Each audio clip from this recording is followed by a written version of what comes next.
That's on. The tuner is not on at the moment. It seems like it's on.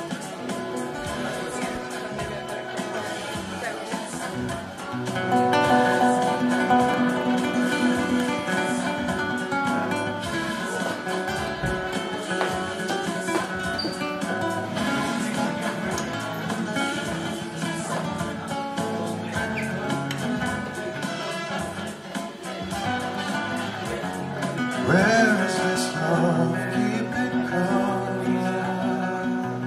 I need you to run to me, love. Just try that. Run until you feel your lungs clear.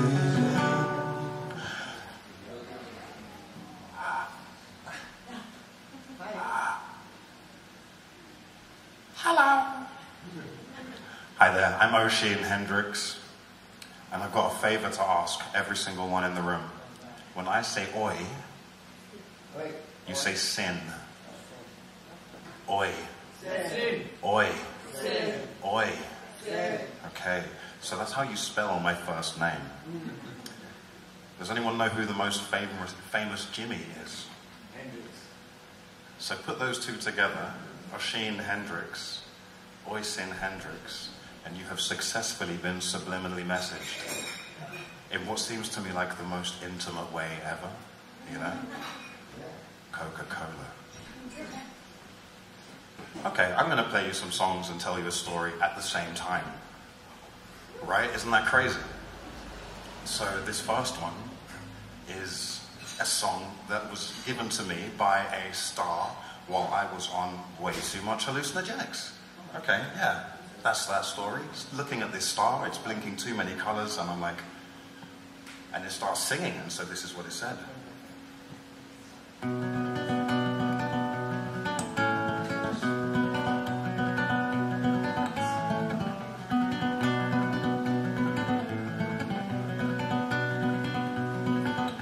Much further back in time than even time can bear to know, a planet in the distances of space was known as home to a manifold of beings, all intelligent in form, whose entire living planet would communicate as one. These beings were of 8 divides, no better in each way, but each would do their part to guide their planet into space, as fire beings baked the earthly people into clay. People made of time and space would form them day by day. Water brought the planet peace, a fluid, easy kind. Air would filter through the cracks and whistle over time.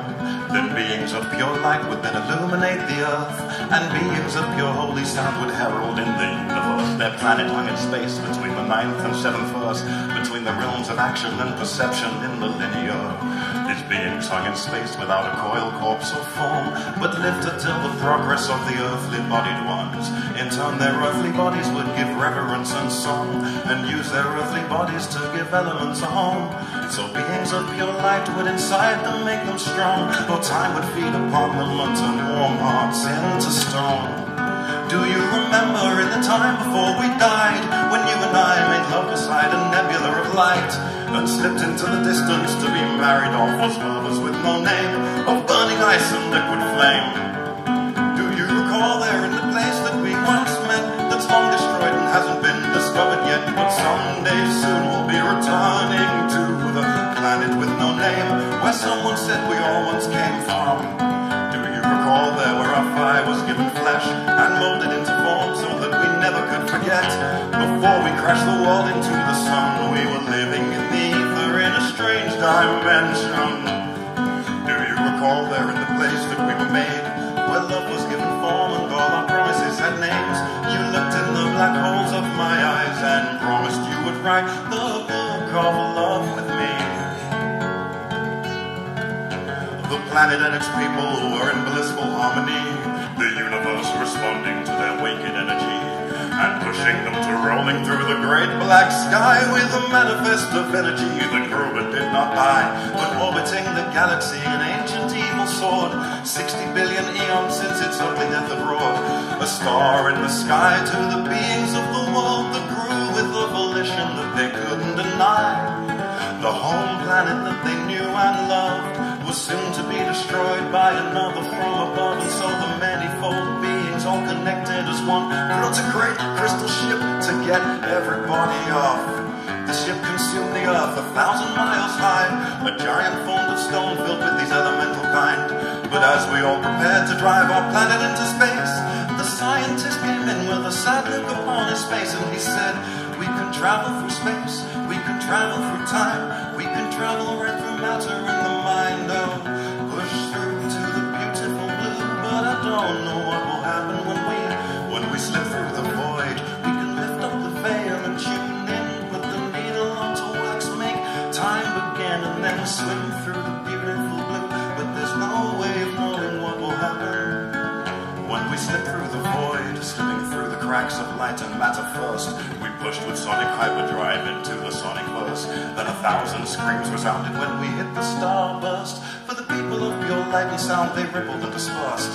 We slipped into the sixth, and all the fire lost its form, melting into rivers, burning cracks throughout the storm. The water beings disappeared in rippled clouds of steam. The air was choked into the sky, the earth stood still, then settled into orbit round the warm and distant sun. The planet made a call to the fortunate ones. The elements responded and the mountain howled, but the screams of two others seemed to drown them all out.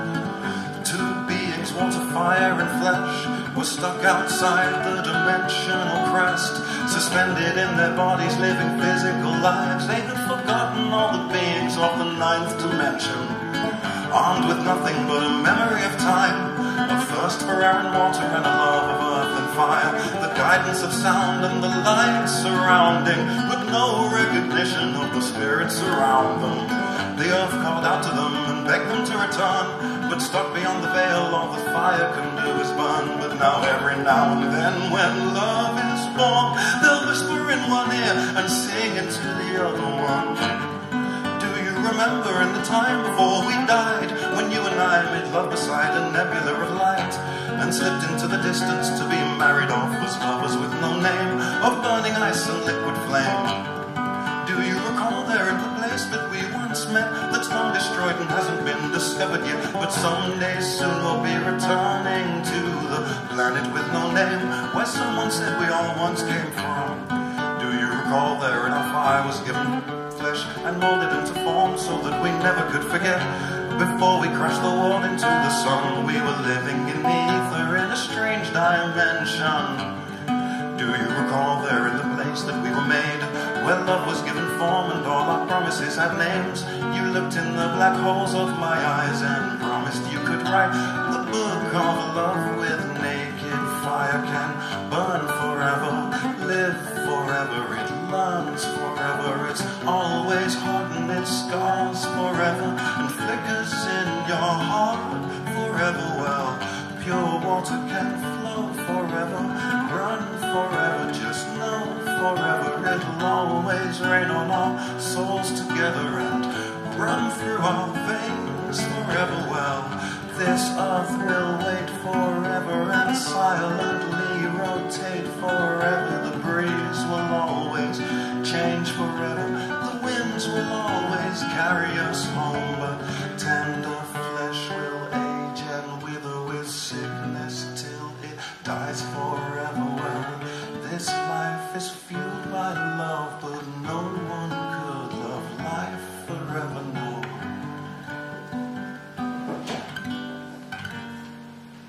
Thank you very much.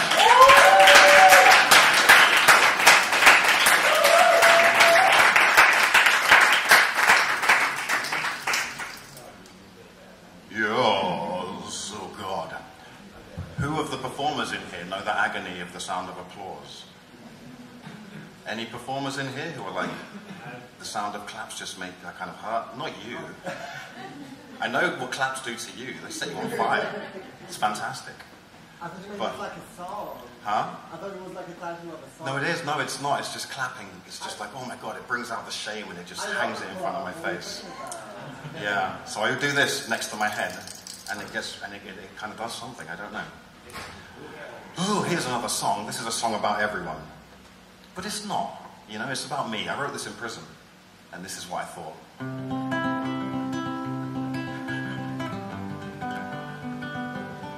Well, you can always see the future when you're predicting the end. And you'll never have to meet someone new if all your friends are my friends. If you're settled into hate, then you'll never have to learn how to love. And if all you ever do is talk about yourself, I'll always know who we're really thinking of. It hurts so much to love. Our love nearly tears us apart. Again and again, the flicker of a smile in the place of shame or remorse as you were breaking my heart. All the games and the lies and the anger you despise and the bitter old resentment for my entire life. But I guess I like to make a scene first and apologize last. When she left, I was thinking I could never love again, and I stored all my resentments in the tip of my pen. While she was bitching and moaning, I couldn't even pretend. But now I'm looking back and thinking I could have taken the pain. Don't you know that love is a recipe, a spell and a curse? It's 2 parts pleasure and 10 parts hurt. Just a little easy living, but mostly perseverance. And when best served, it ends up in a hearse. If you need it to be beautiful, then watch it in reverse. If you can't take the pain, you'd better only ever sing the first verse. Real true love's a long, hard road and it hurts. That's how you know that it works. Excuse me.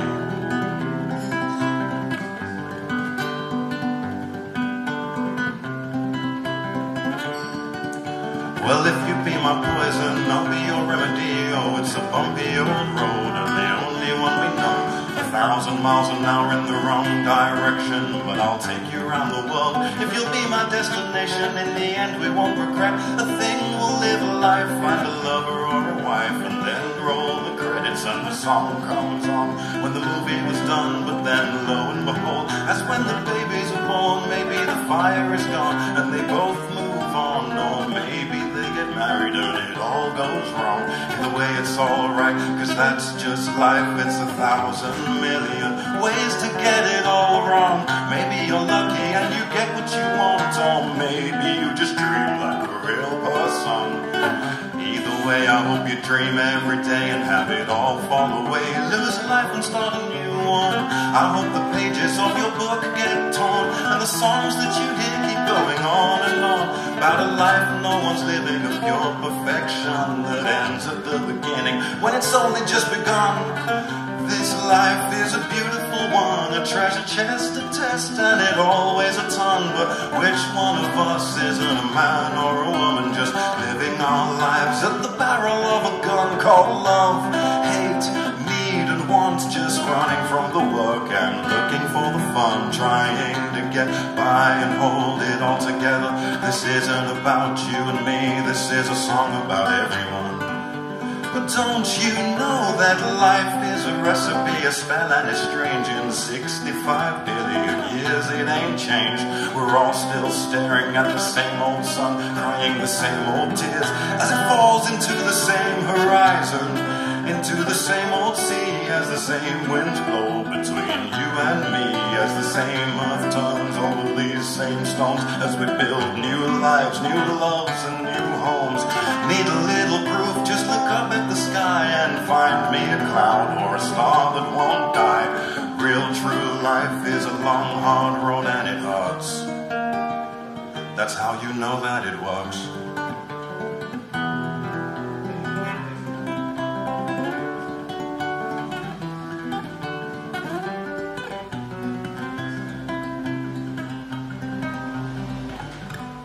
Thank you very much.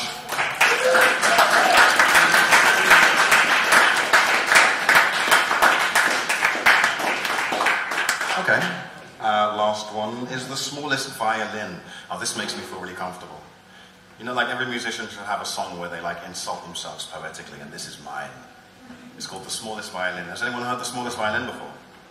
No? No one's ever been fired, lost a partner, broken a toe? No? Ah, okay. You lucky, lucky people.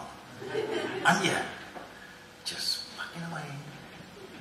Like you're late for a revolution or something.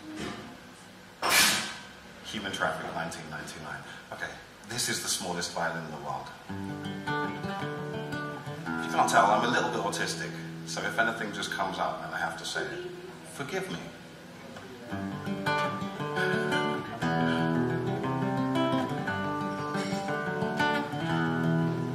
Well, I started my days in the gutter, most retarded of butterflies you've ever seen. Just some rotten old log in a whimsical scene. Yes, that lackluster cockspotter start was none other than me. Wasted my days not for trying, and I've left that good dying to those living things. All those muted old bell rings and mushrooms of smoke rings I bellowed and retched from my smog burping factory. What is the problem with wasting away but the smell of the street at the end of the day?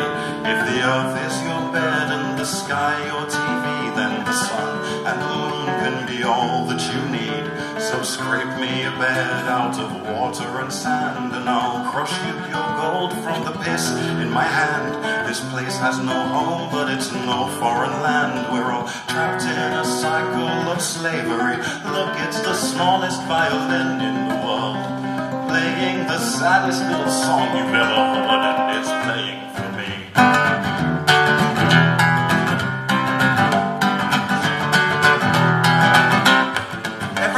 I love to have or do is impossible, illegal, inedible, or foolish. But what can I do?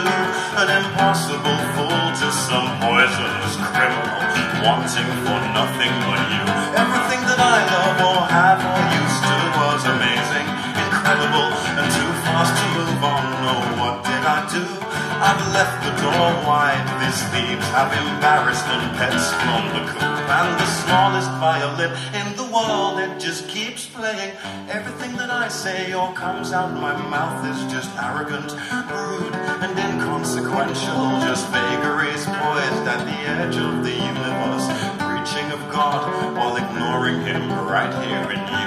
Even here, in this most honest of states, I'm still just acting out some self-righteous equation, as if songs, art, and poems were ample replacements for whatever left me so lonely and aging. Cause everything that I want to do unto you is despicable, visceral, and downright degrading. But what can I do? I was raised by wolves, these trials by fire are all that I know how to do. Look, it's Pierrot the clown, dragging his feet and looking at the ground. Old Agamemnon in ringleader's garb sat on a tombstone and fingering a heartbeat. Judas Iscariot's writing a verse about the last foolish Antichrist stuck down on earth, while some bloodied fetus is cursing its birth, and the preacher reads sermons reversed. And oh look, it's the smallest violin in the world, playing the saddest little song you've ever heard. Saddest, most pathetic little monkey in a hat, clapping broken cymbals out of time, and fancy that, well, he's playing for me.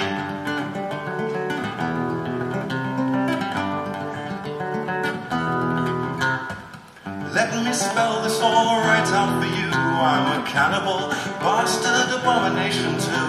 But what can I do? A disgusting toadstool, a fake and a hater, and perfect reflection of human. I wrote this song just for you.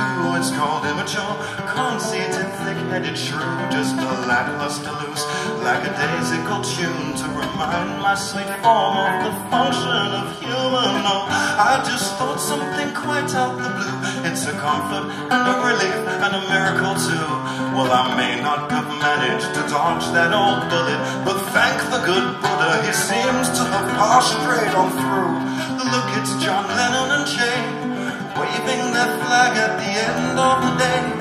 Old Pagliacci is cutting my cake, pointing the finger, laughing in my face, while Margaret Thatcher is patting her chair. With a skeletal finger she beckons you closer, while some little child in a puddle of piss is stamping his feet and balling his fists as the biggest fucking molehill in the world swallows up the 50 stones that never killed a bird, and turning to the field that wasn't ever even green, drives a blade into the deadest horse you've ever seen, and says, well, here's the double-edged sword you should have sharpened, cutting out the stomach that you should have taken heart in. You can take your sweet sorrow and I'll just be departing to where silver linings, they just keep on getting darker.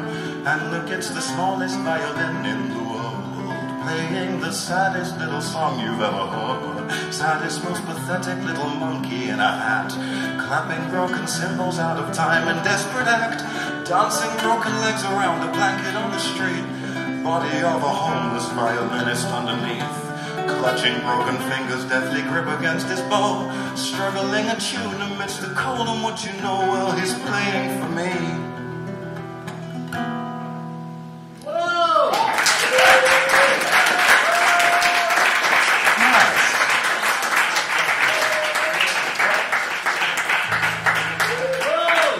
The monkey's paw says you only get 3. So that's that. If you liked it, then it's O-I-S-I-N. Oh, I see, I'm nothing. O-I-S-I-N. Hendrix. That needs no subliminal. Hendrix is just like ubiquitous by now. Hey, Joe.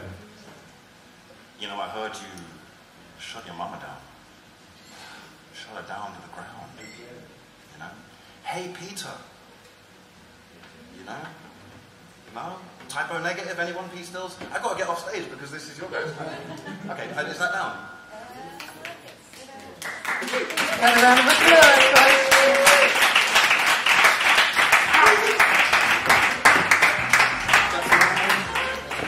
Oh my God.